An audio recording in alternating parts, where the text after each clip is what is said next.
जब कट्टर पंडितों और मौलवियों ने किया कबीर साहिब जी का विरोध, तो स्वयं परमात्मा ने आकर क्या किया, आज की इस वीडियो में हम इसी साखी को समझेंगे।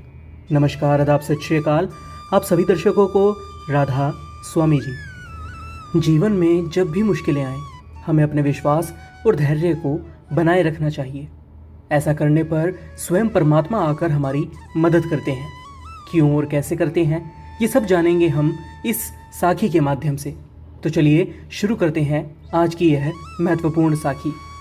जी हाँ, काशी में बसने के बाद संत कबीर साहिब जी ने वहाँ पर सत्संग का सिलसिला शुरू किया। लोग उन्हें सुनने के लिए दूर दूर से उमड़ने लगे। उनका उपदेश सीधा व सरल था। उनका उपदेश था कि मनुष्य को अपने भीतर ही परमपिता परमात्मा की तलाश करनी चाहिए। वे कहते थे कि बाहरी रीति रिवाजों और मंदिर मस्जिदों में जाकर पूजा या इबादत करने से कुछ हासिल नहीं होता।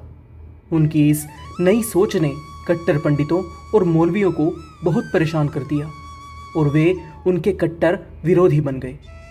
लेकिन कबीर साहिब जी ने उनकी आलोचनाओं को नज़रअंदाज किया और सत्य की खोज में आने वाले जिज्ञासुओं को निडर होकर उपदेश देना जारी रखा। धीरे धीरे उनके शिष्यों की संख्या बढ़ने लगी और उनका नाम दूर दूर तक फैल गया। पंडितों और मौलवियों ने जब यह देखा कि उनके विरोध का कबीर साहिब जी पर कोई असर नहीं हो रहा है, तो उन्होंने एक योजना बनाई। उन्होंने काशी और आसपास के क्षेत्रों में यह अफवाह फैला दी कि कबीर साहिब जी एक विशाल यज्ञ और भोज का आयोजन कर रहे हैं, जिसमें सभी को आमंत्रित किया गया है। कथित भोज के दिन गरीब और अमीर हजारों लोग कबीर साहिब जी की कुटिया की ओर चल पड़े। लेकिन एक मामूली जुलाहे के पास इतने लोगों को भोजन कराने के लिए ना तो धन था और ना ही सामग्री। इस मुश्किल से बचने के लिए कबीर साहिब जी शहर के बाहर बहुत दूर चले गए और एक पेड़ की छांव में चुपचाप बैठकर परमात्मा का सिमरन करने लग गए। जैसे ही कबीर साहिब जी घर से निकले, स्वयं परमपिता परमात्मा ने कबीर जी का रूप धारण किया और प्रकट होकर भोजन की व्यवस्था की और हजारों लोगों को भोजन करवाया। भोज के लिए आने वाले हर व्यक्ति ने कहा कि धन्य है कबीर साहिब, धन्य है। लोगों ने सोचा कि कबीर साहिब जी में कोई दिव्य शक्ति है जो कि उन्होंने इतना बड़ा कार्यक्रम आयोजित कर दिया। सांझ ढलते ही जब कबीर साहिब जी अपने घर की ओर वापस लौटे, तो जो कुछ पूरे दिन में घटा था उसका हाल उन्होंने सुना, तो खुशी से भरकर कबीर साहिब एक यह वचन कह उठे कि ना कछु किया ना कर सका, ना करने जोग शरीर। ना कुछ किया ना कर सका, ना करने जोग शरीर।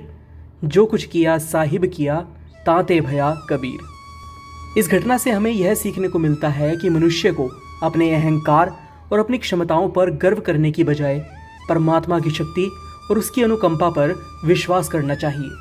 सत्य की राह पर चलने वालों को कभी डरना नहीं चाहिए, क्योंकि जब मनुष्य सत्य और धर्म के मार्ग पर होता है तो स्वयं परम पिता परमात्मा उसकी सहायता करते हैं। कबीर साहिब जी ने यह सिखाया है कि वास्तव में सब कुछ ही परमात्मा करता है और मनुष्य को सदैव विनम्र रहना चाहिए। आज के लिए बस इतना ही। कल फिर से हाजिर होंगे एक नई साखी के साथ। परमपिता परमात्मा आप सबको खुश रखे।